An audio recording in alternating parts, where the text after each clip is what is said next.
যখন আমরা বলছি ঠিক আছে লক্ষ্মী ভান্ডারটা পেয়েছেন, বলছে সবাই পেয়েছে তো আমিও পেয়েছি। আপনার বাচ্চা কিসে পড়ে, বলে 9-এ। সাইকেল পেয়েছেন, ও তো সবাই পাচ্ছে আমিও পেয়েছি। আপনি রেশন পাচ্ছেন তো, বলছে সবাই পেয়েছে আমি পেয়েছি। এই ধরনের কিংবা প্রশ্নের উত্তর সম্মুখীন হতে হয় আমাদেরকে। কেন যাদের খাবো তাদের করবো না কেন?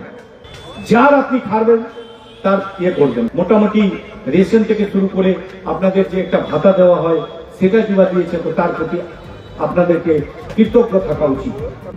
এবার বিজয় সম্মেলনীর মঞ্চ থেকে বিতর্কিত মন্তব্য হরিশ্চন্দ্রপুরের তৃণমূলের জেলা পরিষদ সদস্যের ভিডিও ভাইরাল হয়েছে সামাজিক মাধ্যমে।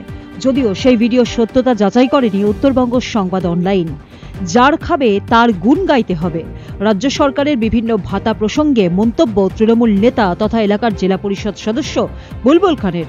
হরিশ্চন্দ্রপুর 2 নম্বর ব্লকের ভালুকা এলাকায় বিজয় সম্মেলনীর মঞ্চ থেকে বেলাগাম মন্তব্য শোনা গেল তাঁর গলায়।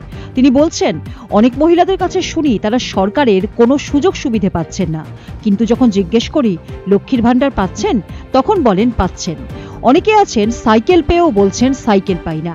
মাথায় রাখতে হবে যার খাবেন তার গুণী গাইতে হবে। ইমামদের প্রসঙ্গ টেনেও তিনি বলেন ইমামরা ভাতা পাচ্ছেন, তাই এ ধরনের বিতর্কিত মন্তব্য স্বাভাবিকভাবেই ঝড়ের গতিতে ভাইরাল হয়েছে সামাজিক মাধ্যমে।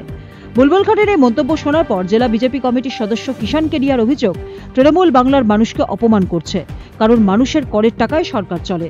তৃণমূল নেতাদের টাকায় মানুষ খাচ্ছে না, বরং মানুষের করের টাকা নিয়ে তৃণমূল নেতারা দুর্নীতি করছে।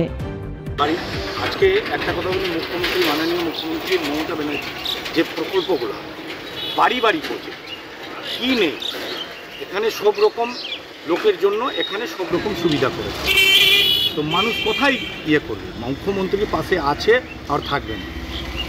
বিজেপি বলছে এর করের টাকা দিচ্ছে মানুষকে। বিজেপি কি নিজের বাপের ঘরের টাকা দিচ্ছে?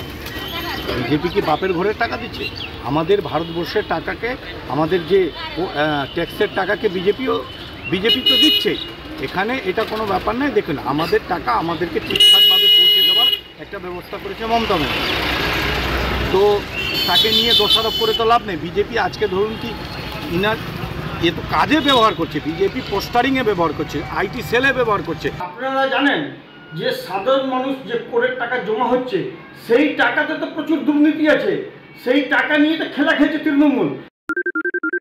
সোনাক্ষী, মশলা কোথায়?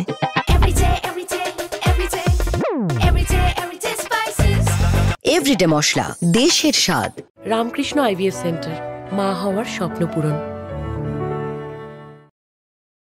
আজকে জনসাধারণ সম্পূর্ণভাবে বুঝে গেছে যে আমরা যে করের টাকা জমা দিচ্ছি সেই টাকাটা সম্পূর্ণ টাকা আত্মসাৎ হচ্ছে। এখন জনসাধারণ বুঝতে পেরে গেছে যে এই সরকার আর বেশি দিন চলতে পারে না।